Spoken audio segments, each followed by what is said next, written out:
कल उत्तर प्रदेश का, जहां मुख्यमंत्री योगी आदित्यनाथ क्या कुछ कह रहे हैं आपको सुनाते हैं। जी की पुण्य स्मृतियों को नमन करते हुए उनके श्री चरणों में उत्तर प्रदेश सरकार की ओर से और उत्तर प्रदेश की सभी राम भक्तों की ओर से विनम्र श्रद्धांजलि अर्पित करने के लिए 23वीं पुण्यतिथि के कार्यक्रम में उपस्थित हुआ हूं।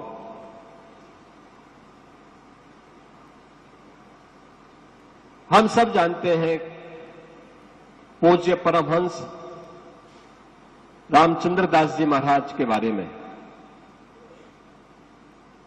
जीवन का केवल एक ही ध्येय था और वह ध्येय था श्री राम जन्मभूमि पर उनके आराध्य प्रभु श्री राम के भव्य मंदिर के निर्माण का।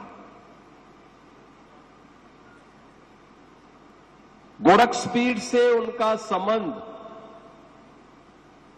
बिल्कुल ऐसा था जैसे कोई पारिवारिक संबंध हो।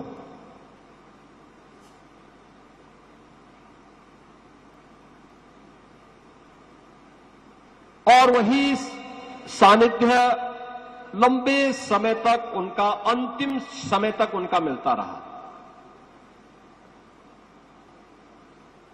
श्री राम जन्मभूमि आंदोलन 1949 से लेकर के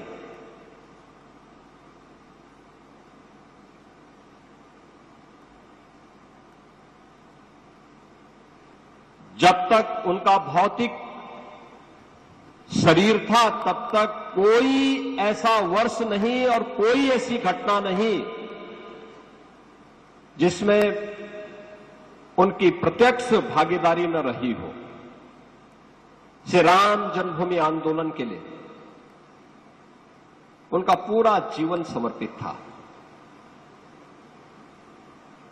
यह अक्सर होता है जब हम भारत की स्थिति के बारे में और भारत के अतीत के बारे में जानकारी लेते हैं, हमें बहुत कुछ जानने सीखने का एक अवसर मिलता है। बंधुओं, हम सब इस बारे में ध्यान रखें, इतिहास केवल पढ़ने और परीक्षा में प्रश्न पत्र का उत्तर देने का माध्यम नहीं होता है। इतिहास एक प्रेरणा भी होती है, एक सबक भी होता है।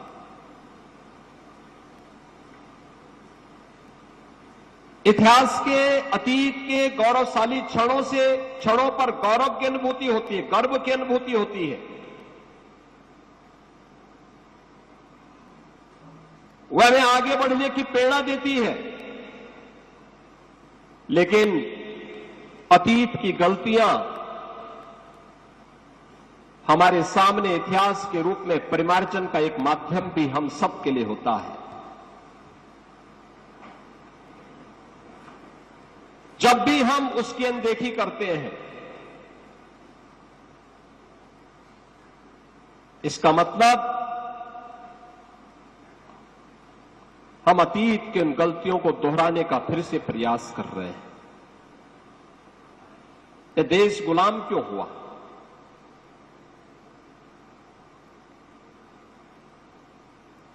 हम 2026 में हैं।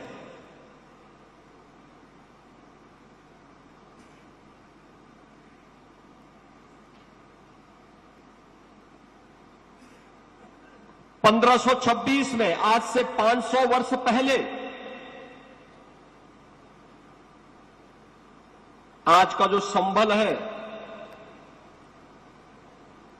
इस संभल में श्री हरिहर मंदिर को तोड़ करके वहां पर एक गुलामी का ढांचा खड़ा कर दिया गया। 1528 में अगर उसकी प्रतिकार 1526 में एकजुट होकर के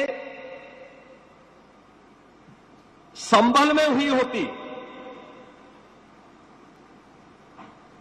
तो कदाचित 1528 अयोध्या में दोहराने का दुस्साहस कोई नहीं करता।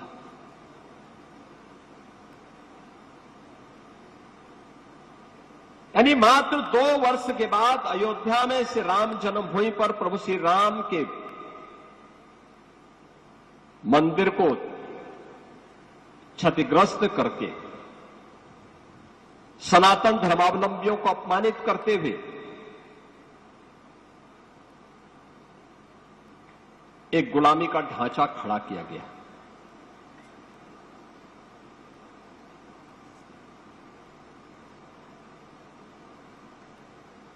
और सनातन धर्मावलंबी भी कभी मौन नहीं रहा, चुप नहीं रहा, विभाजित था, बटा हुआ था। गुलामी के पूर्व ऐसा नहीं कि उसके पास बल, बुद्धि या वैभव की कमी रही हो, वह सब कुछ था। कमी थी तो एकता की कमी थी।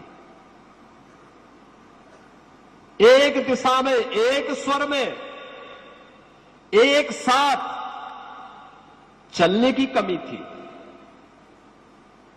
हम बटे थे और इसीलिए तो कटे थे। बार बार यही